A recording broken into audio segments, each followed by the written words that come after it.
No, seriously, pull over, pull over. Noong Abril 2022, nag-upload ang isang lalaki na si Andrew Dawson ng isang maikling video sa TikTok habang siya ay nagmamaneho. Bigla niyang nakita ang isang napakalaking hugis na nakatayo sa tuktok ng Canoe Mountain na matatagpuan malapit sa Valley Mount, British Columbia. Ayon sa kanya, ang hugis ay hindi mukhang natural na formation ng bato. Inilarawan niya ito bilang isang higante na tila gumagalaw o naglalakad. Nang ma-upload niya ito sa TikTok, mabilis na nag-viral ang video at kalaunan ay sa YouTube. Ang ibang naniniwala ay nag-isip tungkol sa mga mythical giants na totoo ang video. Habang ang mga skeptics ay nagsasabing, isa lamang itong tower windsock o isang optical illusion. Dahil sa tindi ng atensyon at malaman ang katotohanan, bumalik si Andrew sa Canoe Mountain upang kumuha ng mas marami pang ebidensya. Makikita sa mga video na mas malinaw niyang na-zoom in ang hugis at ipinakita na ito ay hindi lamang isang bato kundi tila ito ay gumagalaw o humahakbang. Dahil dito, nagsimulang makaramdam si Andrew na may mga sasakyan na parang sumusunod sa kanya at inaalam ang kanyang ginagawa. Na tila mga ahente ng gobyerno na sumusubaybay sa kanya, na nagpalakas sa kanyang kutob na may misteryong nakatago sa bundok na iyon. Sa mga sumunod na araw, napagdesisyonan niya na mas lumapit pa sa bundok upang makakuha pa ng mas malinaw na video. Ngunit laking gulat niya nang makita na wala na ang bagay o higanting nakatayo doon at sa di kalayuan ay biglang nagkaroon ng kampo o forward operating base ng militar. At narinig niya ang ingay ng isang helicopter na tila sumusubaybay sa kanya na nagpalala ng kanyang takot at pahiwatig ng pagpaalis sa kanya na parang pagbabanta. May pagkakataon na sinubukan niyang umakyat o pasukin ang daan patungo sa bundok, ngunit may mga nakabantay at hindi siya pinayagan na makapasok dahil viral ang video at sa kanyang mga teoryang sinasabi tungkol sa higante sa bundok. Nakakita na rin siya ng mga sasakyan na tila nakaparada lang sa tapat ng kanyang bahay. Ngunit bigla itong aalis kapag kanyang lalapitan na sa kanyang paniniwala ay isang government surveillance o ahensyang sumusubaybay sa kanya. Lumipas ang mga ilang araw, nag-upload si Andrew ng video na sinasabing ang kanyang mga video ay hindi totoo at ito ay for entertainment lamang. Ngunit makikita na habang siya ay nagsasalita, may parang kung sino na umuutos o may nakabantay sa kanya na tila takot siya sa kanyang susunod na sasabihin. Matapos ang huling video tungkol sa higante, biglang huminto sa pag-upload si Andrew Dawson ng walang paliwanag. Dahil sa mga nakaraang video niya, ang kanyang biglaang paglaho ay nagbunsod ng malaking conspiracy theory online. Maraming naniniwala na siya ay pinatahimik o tinangay ng gobyerno upang itago ang katotohanan tungkol sa mga higante. Pagkatapos ng mahabang panahon ng katahimikan, nag-upload siya ng ilang mga video, ngunit hindi na tungkol sa higante. Ang kanyang video na ito ay tila mga random o normal na video lamang. Pagkalipas ng isang taon, noong Mayo 2023, lumabas ang isang obituaryo na nagkumpirma sa kanyang pagkamatay. Ang kumpirmasyon ng kanyang pagkamatay, lalo na matapos ang kanyang paglaho, ay nagdagdag lang sa tindi ng konspirasyon. Ang mga tagahanga ay naniniwala na ang kanyang kamatayan ay may mga kinalaman sa kanyang mga video at ang pagtatangka niyang ibunyag ang katotohanan. Ang mga skeptics ay naniniwala na ang higante ay isa lamang weather balloon, isang tower o isang natural na rock formation. Ang video ay naging viral lang umano dahil sa mahusay na storytelling at ang panggulat na salik. May mga teorya ring nagsasabi na kung ito ay isang bato o gusali, dapat ay naroroon pa rin sa kanyang huling pagbalik sa pagkuha ng video. Ang kanyang pagkamatay, bagamat nakalulungkot, ay malamang na hindi konektado sa video. Ngunit dahil sa pagiging misteryoso ng sitwasyon, ang conspiracy theory ay patuloy na umusbong.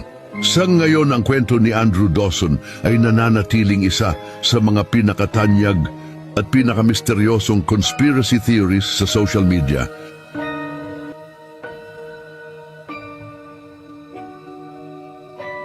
Noong Abril 2006 sa Kyiv, Ukraine, Isang lalaking nagngangalang Sergey Ponomarenko ang natagpuan na gumagala at palingon-lingon sa paligid habang naglalakad sa gilid ng daanan at tila nalilito. Suot niya ang mga damit na mukhang luma na parang mula pa sa dekada 1950s at mayroon siyang bit-bit na isang lumang film camera. Dahil sa kanyang kinikilos, naghinala ang mga pulis at siya ay nilapitan. Nang tanungin ng pulisya, sinabi ni Ponomarenko na siya ay ipinanganak noong 1932 at siya ay 25 na taong gulang. Nang hindi naniwala ang mga pulis, nagpakita siya ng isang Soviet-era ID o dokumentong pagkakakilanlan noong panahon ng Unyong Sobyet na tumugma sa kaniyang pangalan at hitsura. Ang dokumento ay nakalista ang taon ng kaniyang kapanganakan at tila totoo. Nang i-check ang kaniyang pangalan sa database, wala silang makita na record sa kaniyang pangalan.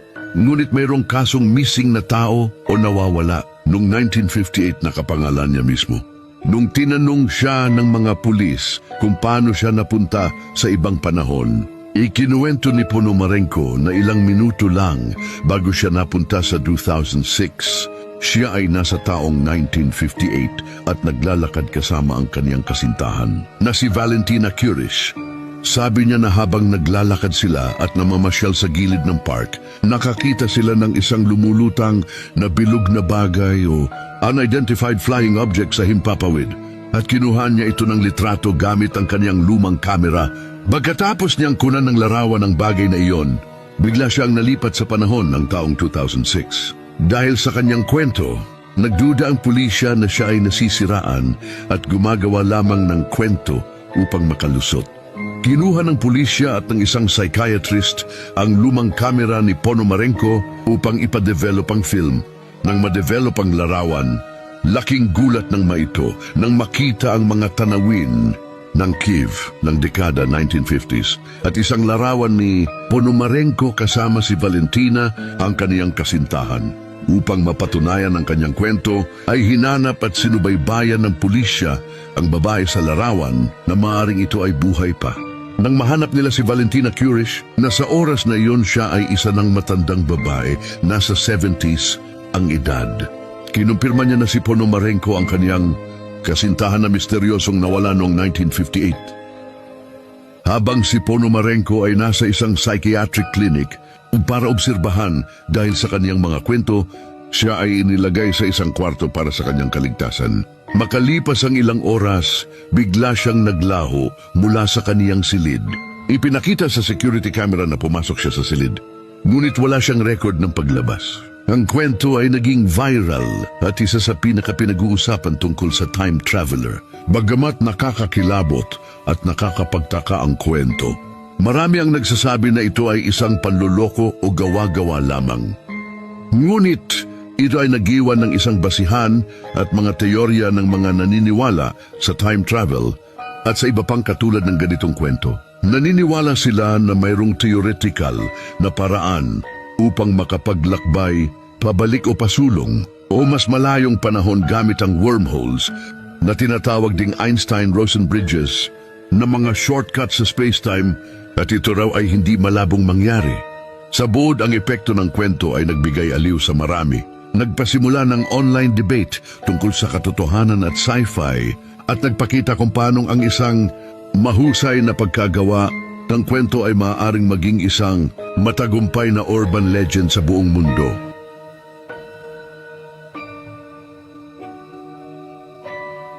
Isang magandang babae ang ikinulong sa isang silid hanggang sa mawalan ng buhay. Noong ika-13 na siglo, sa maringgal na Castello di Collalto, sa lalawigan ng Treviso, sa rehiyon ng Veneto, Italia. Ang tahanan ni na Count Alberto del Fay di Collalto ang Panginoon ng lugar at ang kanyang marangal na kontesa ang kanyang asawa. May isang napakaganda, inosente at mabait na katulong o damsel in waiting na naglilingkod sa kontesa na nagngangalang Bianca. Siya at si Sir Bridal ang isang matapang at gwapong kabalyero na naglilingkod naman kay Panginoon Count Alberto. Sila ay may lihim na pag-iibigan sa isa't isa at ang kanilang pag-iibigan ay patago, ngunit may taos pusong pagmamahalan. Nagpapalitan sila ng mga lihim na tingin at salita sa mga sulok ng kastilyo nang hindi nalalaman ng kanilang mga Panginoon. Dahil dito kahit sa maliit na pagpakita ng pagmamahal, masyadong labis na atensyon at paghanga na ibinibigay ni Sir Bridal kay Bianca. Dahil sa kagandahan ni Bianca, ang kontesa ay nagsimulang maghinala na baka ang kanyang asawang si Count Alberto ay may gusto rin sa kanya at maaring si Bianca ay mayroon ng lihim na relasyon kay Count Alberto. Isang araw nang paalis si Count Alberto at ang kanyang kabalyero na si Sir Bridal upang lumahok sa isang krusada. Bago umalis, nagpaalam si Bridal kay Bianca sa isang lihim na silid na nangangako sa kanyang mabilis na pagbabalik sa kasawiang palad. Palihim silang nakita ng tapat na tauhan ng kontesa na ipinadala niya upang manmanan si Bianca. Ito ang nagbigay katiyakan sa kontesa na si Bianca ay nagkasala ng pagkakaroon ng relasyon sa kapwa manggagawa sa Kastilyo, na isa sa mahigpit na ipinagbabawal na patakaran, at ito rin ang pagkakataon na matapos ang kanyang pagdududa sa kanyang asawa at kay Bianca. Sa kanyang opinyon ay karapat-dapat sa pinakamalupit na parusa. Nang umalis si Count Alberto para sa isang paglalakbay, nagdesisyon ang kontesa na kumilos. Nag-utos siya sa kanyang mga tapat na tagapaglingkod upang bihagin si Bianca at ipasok siya sa isang maliit na lihim na silid o espasyo sa loob mismo ng makakapal na pader ng kastilyo. Ang paligid ng pader ay hinarangan ng mga bato at apog upang walang makapasok na hangin. Sa madaling salita, si Bianca ay inilibing ng buhay. Namatay siya sa gitna ng matinding paghihirap. Ang kanyang huling hininga ay isang tahimik na panaghoy na nabalutan ng mga pader ng bato. Nang bumalik si Count Alberto at ang kabalyero at nalaman ang nangyari, nagulat at nalungkot sila sa nangyari, lalong-lalo na si Sir Bridal, ngunit huli na ang lahat. Lumipas ang mga taon, ng kaluluwa ni Bianca na biktima ng karahasan, selos at hindi makatarungang kamatayan ay hindi matahimik. Mula noon, ang kanyang multo, nakilala bilang La Dama Bianca o The White Lady, ay sinasabing naglalakad sa mga pasilyo ng Kastelo di Colalto. Ang kanyang pagpapakita ay mayroong propetikong kahulugan para sa mga miyembro ng pamilyang Colalto. Sinasabing kung ang White Lady ay makita na nagdadalamhati o umiiyak, ito ay nagbabadya ng malaking trahedya, kamatayan o kasawian na darating sa pamilya. At kung siya naman ay nakita na masaya o nakangiti, ito ay magsisilbing badya ng magandang balita, kaligayahan o isang kasal na magaganap. Ang kwento ni Bianca di Colalto ay isang paalala ng kalupitan, ng selos at ng walang hanggang sumpa na dala ng isang inosenteng buhay na inagaw. Ito ang bersyon na nagbigay sa Kastilyo ng matinding reputasyon bilang isa sa mga pinakasinumpaang kastilyo at lugar sa Italia. At kung nais mo ang mga ganitong kwento, halika at magsubaybay para sa mga kwentong hiwaga, alamat at kababalaghan.